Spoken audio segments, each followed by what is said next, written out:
speech. Yeah, right. Well, sorry to interrupt you, but we're going to have to go back now to our reporter, Ai Young, who is outside the court. And she has been listening to the address that was given there a short time ago.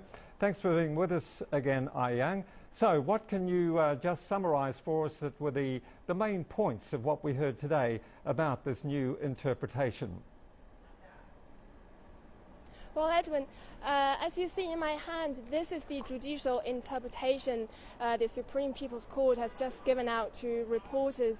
And this interpretation will go into effect tomorrow.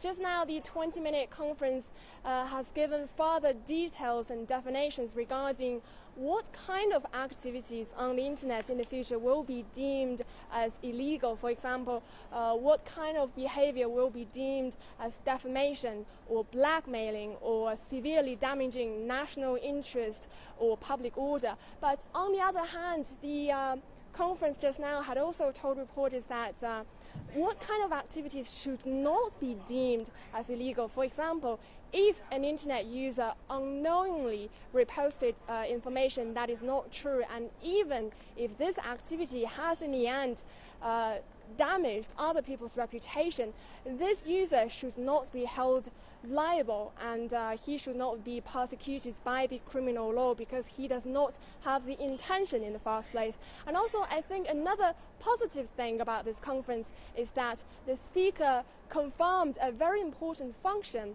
of the internet, that is to expose corrupt officials. And he said even if an internet user by trying to expose corrupt officials unintentionally said something, some of the content is not true, then he still should not be held liable or persecuted by the criminal law because his intention is not malicious.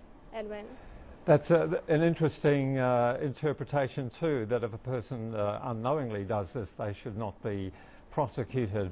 Ai Young, how serious have some of these online rumours been over the past year or so, and what kind of damage, can you give us any examples of what kind of damage has been inflicted, and how will the new legal interpretation protect law-abiding internet users, those who do and are prepared to abide by the law?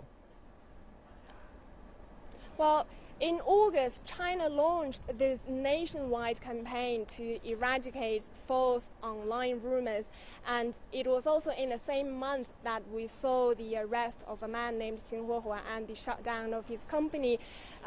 This man, according to the police, had 12 microblog accounts, and he made some really sensational false content online. For example, in 2011, when there was a train crash in China, he posted information online saying that the Chinese government paid more than $30 million to a foreign passenger who died in a train crash, and this generated much public anger because $30 million is much more than what many Chinese victims had been compensated.